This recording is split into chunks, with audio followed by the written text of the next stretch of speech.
Daily வேலைக்கு போயிட்டு வீட்டுக்கு வரதே கொஞ்சம் கடுப்பாக தாங்க இருக்குது. இவனுங்களாம் ஜாலியாக ஆடிட்டு இருக்கானுங்க. ஆனால் எனக்கு பிடிக்கல. டேய் மாணிக்கலாம் ஸ்பீடு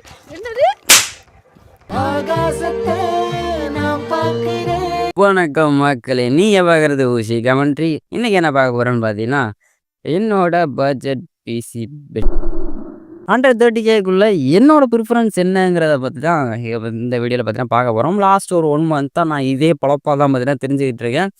எவ்வளோ நேரம் ஆகும்? 4-5 நாள் ஆகுங்க. இந்த பட்ஜெட்டுக்குள்ளே எந்த அளவுக்கு பெஸ்ட்டாக என்னால் போக முடியுமோ அந்த அளவுக்கு பார்த்தீங்கன்னா பண்ணியிருக்கேன். ஆரம்பத்தில் நான் என்ன CPU சூஸ் பண்ணியிருந்தேன், பட் இப்போது நான் என்ன நிலமையில இருக்கேங்கிறது வரைக்கும் சொல்ல போகிறேன். பிகாஸ் என்னோட ஸ்டார்டிங் பட்ஜெட்டுங்கிறது 25Kக்குள்ளே என்னால் ஒரு நல்ல பிசியை பார்த்தீங்கன்னா பில்ட் பண்ணிட முடியும்னு நம்பினேன். கொஞ்சம் கொஞ்சமாக இது எனக்கு தேவைப்படுது, அது எனக்கு தேவைப்படுதுன்னு இப்போது கிட்டத்தட்ட 30,000-35,000 வரைக்கும் என்னோடய பிசியோட பட்ஜெட் பார்த்தீங்கன்னா இன்க்ரீஸ் ஆகிருக்கு. அதுக்கான காரணம் என்னங்கிறது இந்த வீடியோட எல்லாம் உங்களுக்கு புரியும். எதுக்காக நான் இந்த CPU பார்த்தீங்கன்னா இப்போதைக்கு சூஸ் பண்ணியிருக்கேங்கிறதையும் இந்த வீடியோ பார்த்தா உங்களுக்கு கொஞ்சம் கிளாரிட்டியாக புரிஞ்சிடும். அதுவும் இல்லாமல் 8000 சீரீஸை பற்றின சில கேள்விகள் பார்த்தீங்கன்னா உங்களுக்கு இருந்துச்சுன்னா அதையும் இந்த வீடியோவில் கிளியர் பண்ண ட்ரை பண்ணுறேன். என்னோட ப்ரிஃபரன்ஸில் ஏன் இதை CPU சூஸ் பண்ணிக்கிறேன்னு மட்டும் தான் சொல்ல போகிறேன். இதை ஒரு ஒப்பீனியனை மட்டும் வச்சுக்கோங்க. வீடியோக்குள்ளே போயிடலாம். This video sponsored by Maran parotta கடை. ஸோ போன மாதத்தோட ப்ரைஸ் ரேஞ்சை பொறுத்த வரைக்கும் என்னோட பட்ஜெட்டாக இருந்தது ஆப்வியஸ்லி 25Kன்னு சொல்லியிருப்பேன்.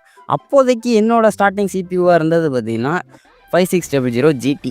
ஏன்னா அப்போதைக்கு இதோட ப்ரைஸ் பார்த்தீங்கன்னா 12,000-13,000 தான் இருந்துச்சு. ஸோ இந்த ஸ்பெக்கை பொறுத்த வரைக்கும் ஆப்வியஸ்லி ஒரு இப்போ 28-30 நம்மளால் பிசி பார்த்தீங்கன்னா பண்ணிட முடியும் அப்படிங்கிற ஒரு குருட்டுத்தனமான நம்பிக்கையில் பார்த்தீங்கன்னா இருந்தேன். ஓகே இதுக்குள்ளே இதை பார்த்தீங்கன்னா முடிச்சிடலாம் அப்படின்னு பார்த்தீங்கன்னா ஒரு நம்பிக்கை பார்த்தீங்கன்னா இருந்துச்சு. இப்போது இந்த மாதத்தோட ஸ்டார்டிங்கில் பார்த்தீங்கன்னா ஒரு ப்ரைஸ் ரெண்டாக பார்த்தீங்கன்னா ஆச்சு. ப்ராசஸர் கூட பரவாயில்ல, பட் மதர் போர்ட்ஸை பொறுத்த வரைக்கும் ஒரு மேசிவான ஹைக்கு பார்த்தீங்கன்னா அடிச்சு இந்த மாதத்தோட ஸ்டார்டிங்கில். அது இறங்கட்டும்ங்கிறக்காக ஸ்டில் பார்த்தீங்கன்னா நான் வெயிட் பண்ணிக்கிட்டு இருக்கேன். அது இறங்குற மாதிரி பார்த்தீங்கன்னா தெரியலை. ஓகே அதை பற்றி என்ன சொல்கிறேன். ஃபர்ஸ்ட் என்னோட ப்ராசஸராக இருந்தது 5600 GT. அதற்கு நான் சூஸ் பண்ணி இந்த போர்டு கிகாபைட்டோட B550M DS3H மதர் போர்டு தான். ஸோ இதோட ஸ்பெக்கு ஆரம்பத்தில் பார்த்தீங்கன்னா ஒரு 4500 போர்டு தான் பார்த்தீங்கன்னா சூஸ் பண்ணியிருந்தேன். பிகாஸ் அதோட ஸ்பெக்கு எனக்கு வந்து சாட்டிஸ்ஃபைங்காக தான் இருந்துச்சு. பட் இந்த போர்டை நான் பார்த்ததுக்கப்புறம் நான் எதுக்கு அதுக்கு போகணும், எல்லா ஸ்பெக்கு தான் இதில் தானே இருக்குது அப்படின்னு சொல்லிட்டு ஒரு 4500 பார்த்தீங்கன்னா ஒரு 7300 பார்த்தீங்கன்னா ஆச்சு. பட் இந்த மாதத்தோட ப்ரைஸ் ஹைக்கிங் காரணத்தினால 7500 இருந்த போர்டு இப்போ 9500 வரைக்கும் ரைஸ் அப் ஆயிடுச்சு. இப்படியே போய்கிட்டு இருந்தால் நான் எப்படா பிசி பில் பண்ணுவேன்னு யோசிக்கிறேன். நான் ஏன் 4 ஏன் போகணும், ஏன் 5 போயிடலாமேன்னு பார்த்தீங்கன்னா திடீர்னு தோணுச்சு. அதற்கு காரணம் இந்த 8000 சீரீஸ் CPUs தான். ஜென்ரலாக லாஸ்ட் இயர் தான் பார்த்தீங்கன்னா அந்த CPUs பார்த்தீங்கன்னா ரிலீஸ் ஆயிடுச்சு. உண்மையாக சொல்லணும்னா இதோட இன்டகிரேட்டட் கிராஃபிக்ஸ் சில GPUஸை தாண்டியும் நல்லாவே பார்த்தீங்கன்னா பர்ஃபார்ம் பண்ணிக்கிட்டு இருக்குது. 1650க்கு நான் ஈக்குவல்னு சொல்ல கம்பேர் பண்ணிங்கன்னா 1650 விட ஒரு 30-40% பார்த்தீங்கன்னா அதோட பர்ஃபார்மன்ஸ் கம்மியாக தான் இருக்கும். பட் வெறும் இன்டகிரேட்டட் GPUலே இந்த அளவுக்கு பர்ஃபார்ம் பண்ணுறதுங்கிறதுனால இந்த ப்ராசஸர் மேலே எனக்கு ஒரு கண்ணு. இப்போ தான் எனக்கு தோணுது எனக்கு AM5 போயிடலாமா. பிகாஸ் AM5க்கு நான் போனேன்னா ஒரு 2,000-3,000 தான் என்னோடய பட்ஜெட்லேருந்து பார்த்தீங்கன்னா இன்க்ரீஸ் ஆகுது. இதில் ஒரு மேசிவான பர்ஃபார்மன்ஸ் ஜம்ப் பார்த்தீங்கன்னா எனக்கு கிடைக்குதுங்கிறப்போ நான் ஏன் 8600 இல்லாட்டி 8500G பார்த்தீங்கன்னா போகக்கூடாது அப்படின்னு பார்த்தீங்கன்னா எனக்கு தோண ஆரம்பிச்சிச்சு. ஸோ இப்போது நான் என்னோட அந்த பழைய கனவுகளை தூக்கி எறிஞ்சிட்டு புதுசாக AM5க்காக பார்த்தீங்கன்னா தேட ஆரம்பித்தேன். AM5ல் எப்படிலாம் பர்ஃபார்மன்ஸ் பார்த்தீங்கன்னா கொடுக்குதுங்கிறப்போ சில இன்டென்சிவான கேமை கூட இந்த ஒரு CPU ரொம்ப அசால்ட்டாகவே பார்த்தீங்கன்னா தாக்கு பிடிக்குது. மற்ற இன்டகிரேட்டட் கிராஃபிக்ஸ் GPUவை தாண்டியும் இந்த 8000 சீரீஸ் ரொம்ப சாதாரணமாக பார்த்தீங்கன்னா ஹேண்டில் பண்ணுது. சைபர் பங்க் மாதிரியான கேமில் கூட 30 FPSங்கிறது ரொம்ப அசால்ட்டாக இருக்குது 1080pல. ஸோ இது வந்து ஒரு பர்ஃபார்மன்ஸுக்காக இது சொல்லலை, உங்களுக்கு புரியணுங்கிறக்காக லைட்டாக சொல்லிட்டு போகிறேன். இது இப்படி பர்ஃபார்மன்ஸ் பார்த்தீங்கன்னா கிரேட் பண்ணக்கூடாது. இதுக்கு நான் சூஸ் பண்ண மதர் போர்டு ஆரம்பத்தில் இருந்தது MSIயோட A620M மதர் போர்டு தான். ஸோ ஆரம்பத்தில் இந்த சிப்செட்லேயும் எனக்கு தேவையான ஸ்பெக்ஸ் பார்த்தீங்கன்னா இருக்கிற மாதிரி தான் தோணுச்சு. கம்பேரிட்டிவ்லி இதோட போன ஜென்ரேஷன் தானே நான் இது வரைக்கும் பார்த்துட்டு இருந்தேன், AM4ல் தானே பார்த்துட்டு இருந்தேன். ஸோ அதை கம்பேர் பண்ணும்போது ஓகே அதே மாதிரியானது தானே இருக்குது அப்படின்னு பார்த்தா இன்னும் ஒரு 1000, அதாவது இதோட ப்ரைஸ் ஒரு 8500 இருக்குது. அடுத்து ஒரு 1500க்குள்ளே பார்த்தீங்கன்னா ஒரு சின்ன ஸ்பெக்ஸ் பார்த்தீங்கன்னா மாறிக்கிட்டே இருக்குது. என்ன பண்ணுறீங்க, தூக்கில் தொங்க போகிற வரீங்களா. இதோட ஒரு 500 கூட இருக்க மதர் போர்டில் பார்த்தீங்கன்னா 3.2 ESP பார்த்தீங்கன்னா இருக்குது. Gen 2ஓட பார்த்தீங்கன்னா வருது.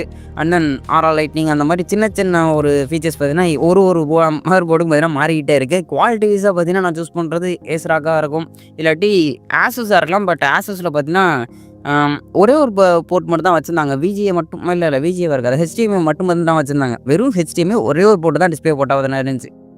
மற்ற எல்லா போர்ட்ஸ்லையுமே பார்த்தீங்கன்னா டிஸ்பிளே போட்டு வச்சுருந்தாங்க. ஹெச்டிஎம்ஐ, விஜிஏ, சில இதில் 3 or 4 போர்ட்ஸ்லாம் கூட 3 போர்ட்ஸ் பார்த்தீங்கன்னா இருந்துச்சு.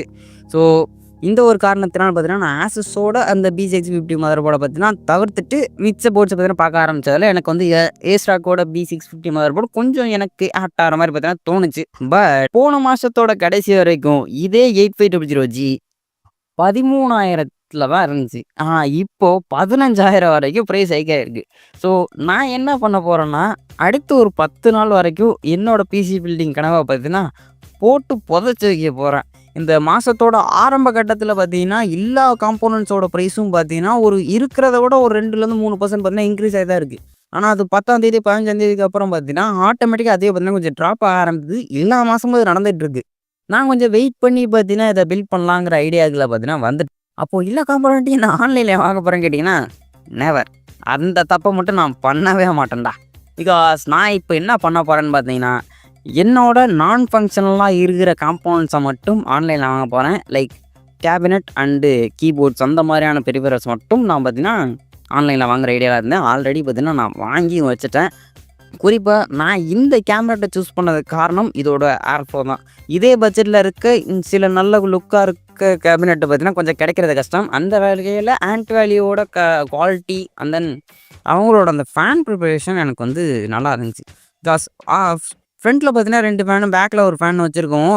பர்ஃபெக்டான ஏர்ஃப்ளோ பார்த்தீங்கன்னா நம்மளோட சிபியூ பார்த்தீங்கன்னா கிடைக்கும். பிகாஸ் இந்த பட்ஜெட்டில் நம்ம ஸ்டாக்கோட தான் போக போகிறோங்கிறதுனால ஏர்ஃப்ளோ ரொம்ப முக்கியம். அதனால் இந்த கேபினெட்டில் எனக்கு குறைஞ்சது 3 ஃபேனாச்சும் வேணும் அப்படிங்கிறது என்னோடய ஃபஸ்ட்டு ப்ரிஃபரன்ஸாக பார்த்தீங்கன்னா இருந்துச்சு. அண்ட் தென் மேக்ஸிமம் எல்லாமே 3.2 யூஎஸ்பி பார்த்தீங்கன்னா எதிர்பார்ப்போம். அது கண்டிப்பாக அந்த பட்ஜெட்டில் வந்துடும், அது பிரச்சனை கிடையாது.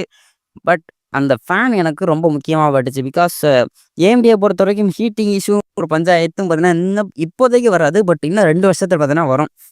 அந்த 2 வருஷம் தாண்டியும் எனக்கு கொஞ்சம் பர்ஃபார்மன்ஸ் பார்த்தீங்கன்னா இருக்கணும்னா அதை கொஞ்சம் நான் ஹீட் ஆகாமல் பார்த்துக்கணுங்கிறக்காக இப்போயே பார்த்தீங்கன்னா கேபினெட்லேயே ஒரு பக்காவாக ஃபேன் கண்டிஷன் பார்த்தீங்கன்னா இருக்கிற மாதிரி வச்சுட்டேன். எதனால நான் இந்த கேபினெட் யூஸ் பண்ணேன், அதுவும் இந்த ஃபார்மேட்டில் ஏன் ஃபேன் இருக்கணும்னா இதுதான் ஒரு பர்ஃபெக்ட் ஃபேன் பார்த்தீங்கன்னா மாடலாக பார்த்தீங்கன்னா எனக்கு தோணுச்சு.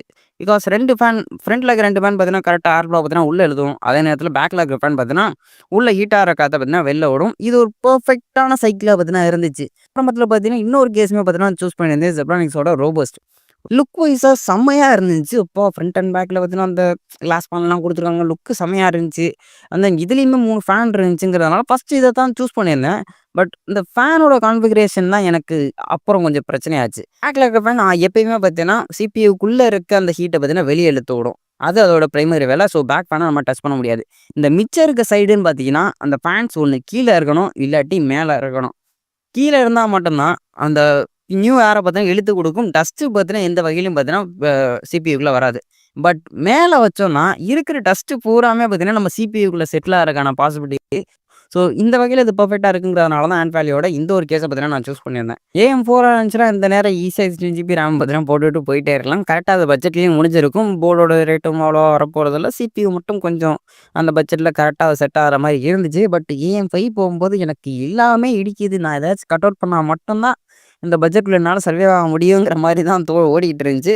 ஸோ எனக்கு வேறு எதுவும் வழி இல்லை. பிகாஸ் ரேமை நம்ம எப்போ வேணாலும் அப்கிரேட் பண்ணிக்கலாங்கிற ஒரு தைரியம் இருக்கும். மற்றதெல்லாம் நம்மளால் உடனே அப்கிரேட் பண்ண முடியாது. பட் ரேமை நம்ம எப்போ வேணாலும் அப்கிரேட் பண்ணிக்கலாங்கிற ஒரு தைரியத்தில் பார்த்தீங்கன்னா ரேம் மேலே பார்த்தீங்கன்னா இப்போதைக்கு கை வச்சுருக்கேன். நான் பில்ட் பண்ணுறதையும் நான் வந்து வீடியோ போட ட்ரை பண்ணுறேன்.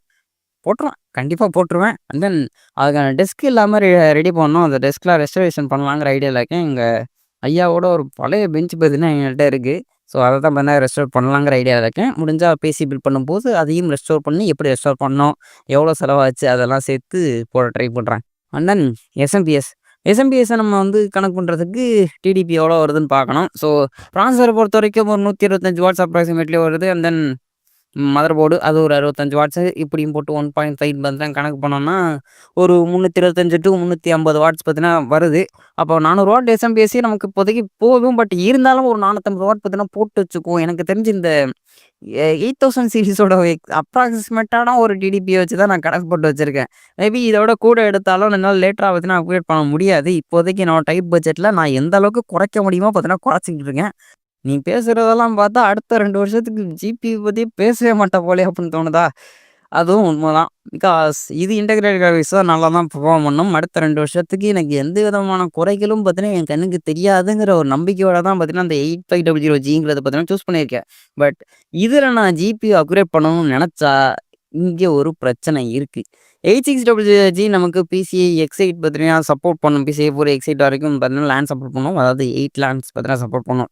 பட் 8500G நமக்கு வெறும் 4 லேன்ஸ் மட்டும் தான் சப்போர்ட் பண்ணும். அதனால் நீங்க என்ன பெரிய கிராபிக்ஸ் கார்டு போட்டாலும், அதோட 4 லேன் சப்போர்ட் மட்டும் தான் உங்களால எடுக்க முடியும். நீங்க ஒரு 6600 இல்லாட்டி 3050 பார்த்தீங்கன்னா சூஸ் பண்றீங்க. அதாவது 8x லேன் சப்போர்ட் பண்ணக்கூடிய கிராபிக்ஸ் கார்டு போட்டாலும், அது உங்களுக்கு 4xல தான் பார்த்தீங்கன்னா ரன் ஆகும். அப்போ உங்களுக்கு 30லேருந்து 40% வரைக்கும் உங்களுக்கு ஜிபியோட பெர்ஃபார்மன்ஸ் பார்த்தீங்கன்னா கம்மியா கிடைக்கும். இன்டகிரேட்டட் கிராபிக்ஸ் சூஸ் பண்ணிட்டு இப்படி ஒரு ஹைக் பார்த்தீங்கன்னா எடுத்திருக்கேன். இந்த இடத்துல எனக்கு அந்த பெர்ஃபார்மன்ஸ் புதுங்கிற நிலைமையில தான் பார்த்தீங்கன்னா இருப்பேன். ஸோ தட்ஸ் இல்ல அந்த பெர்ஃபார்மன்ஸ் எனக்கு பத்தலனாலும் என்னால அந்த 8xனா 8xயும் நான் பார்த்தீங்கன்னா யூஸ் பண்ணணும். 16னா 16யும் நான் யூஸ் பண்ணணும்னு நெனச்சேன்னா, மதர் போர்ட்ல எனக்கு சப்போர்ட் இருக்கு. நான் சிபியூ அப்போதைக்கு நல்ல ஒரு சிபியூவா சூஸ் பண்ணிட்டேன்னா, அது அப்படியே பேலன்ஸ் ஆயிரும். ஸோ ஒரு பெர்ஃபெக்ட்டான சிபியூக்கு ஜிபியூங்கிற ஒரு மூவ பார்த்தீங்கன்னா, நான் அடுத்த 5 வருஷம் கழிச்சு எடுக்க போறேங்கிறதுனால, எனக்கு இந்த பாத்துங்கிறது எனக்கு பெர்ஃபெக்ட்டா பார்த்தீங்கன்னா இருக்கு. உங்களுக்கு செட் ஆகுமா என்னங்கிறது கேட்டீங்கன்னா, அத நீங்க தான் முடிவு பண்ணணும். ஸோ இப்போ நீங்க 8500G எடுத்துட்டு, அப்புறமா ஒரு 2 வருஷம் கழிச்சு கிராபிக்ஸ் கார்டு சூஸ் பண்ணுவேன். அந்த கிராபிக்ஸ் கார்டும் பட்ஜெட் கிராபிக்ஸ் கார்டா தான் இருக்கும் அப்படின்னா, இது ஓகே. பட் அப்போ என்ட்ட நல்லா காசு இருக்கும் ப்ரோ. அப்போ வந்து நான் ஒரு ஹை எண்ட் கார்டு போவேன். பட் எனக்கு பெர்ஃபார்மன்ஸ் ட்ராப் இருக்கக்கூடாதுன்னா, நீங்க இப்போ 8500G போகக்கூடாது. நீங்க குறைஞ்சது 7000 சீரிஸ் ஆச்சும் போயே ஆகணும். இல்ல ஏன் 4ஏ போதும்னு நெனச்சீங்கன்னா, நான் ஆரம்பத்தில சொன்ன அந்த ஒரு ஸ்பெக்க பார்த்தீங்கன்னா ஃபாலோ பண்ணிக்கங்க. 8500GT இல்லாட்டி 8600GT அதுவும் இல்லாட்டி நம்மளோட கிங்கு 5600G இது 3த்தையும் சூஸ் பண்ணிட்டு அதுக்கேத்த மாரி உங்க ஸ்பெக்குக்கு ஏத்த மாரியான மதர் போர்ட்ஸ் சூஸ் பண்ணிட்டீங்கன்னா, உங்களுக்கு ரொம்ப நல்லது. இத்துடன் நான் விடைபெறுகிறேன். பிகாஸ் 1 மாசமா நான் உளரணும்னு நெனச்சதெல்லாம் இந்த ஒரே வீடியோல பார்த்தீங்கன்னா உளறி வச்சிருக்கேன். ஃப்ளோலாம் பழைய மாரி கிடையாது ஆப்வியஸ்லி. எந்த அளவுக்கு உளறியிருப்பேன்னு நீங்க பார்த்ததுனாலே தெரியும். பட் நான் சொல்ல வேண்டியது எல்லாமே கொஞ்சம் நல்லாவே சொல்லியிருப்பேன்னு நெனைக்கிறேன். நல்லா சொல்லிக்கிறதெல்லாம் வாய்ப்பில்ல. விஷயம் தெரிஞ்சவளுக்கு நான் என்ன சொல்ல வரேங்கிறது புரியும். பட் என்னோட வீடியோ பார்த்து தான் நீங்க பிசியே பில்ட் பண்ணணும்னு நெனச்சீங்கன்னா, நீங்க தப்பான வீடியோவுக்கு தான் வந்திருக்கீங்க. ஸோ அவ்வளோதான் மக்களே. இதுதான் என்னோட பிசி பில்ட். ஸோ இந்த வீடியோ உங்களுக்கு பிடிச்சிருந்துச்சுன்னா மறக்காம லைக், ஷேர் அண்ட் கமெண்ட் பண்ணுங்க. உங்களுக்கு இந்த பட்ஜெட்ல இந்த மாதிரியான ஸ்பெக்குள்ள ஒரு பிசியை பார்த்தீங்கன்னா சூஸ் பண்ணுவீங்களா? அதாவது இந்த பட்ஜெட்ல நீ AM5 போவீங்களா? அப்படிங்கிறத கொஞ்சம் நீங்க தான் முடிவு எடுக்கணும். நான் சொன்னதெல்லாம் யோசிச்சு பார்த்துட்டு AM5 போலாமா வேணாமாங்கிறத நீங்க சூஸ் பண்ணுங்க. பட் நான் AM5 தான் போறேன். பிகாஸ் என்னோட ஸ்டைலுக்கு அது பார்த்தீங்கன்னா ஆப்ட்டா இருக்கு. கொஞ்சம் பரவால்ல. நான் கொஞ்சம் சில சாக்ரிஃபைஸ் பண்ணி தான் பார்த்தீங்கன்னா இந்த AM5 பார்த்தீங்கன்னா நான் எடுத்திருக்கேன். AM4 போயிருந்தா இத விட பெட்டரான பெர்ஃபார்மன்ஸ பார்த்தீங்கன்னா நான் ஒரு 2 வருஷத்துக்கு அப்புறம் கெயின் பண்ண முடியும். பட் எனக்கு இப்போதைக்கு அந்த பெர்ஃபார்மன்ஸ் பார்த்தீங்கன்னா தேவைப்படுது.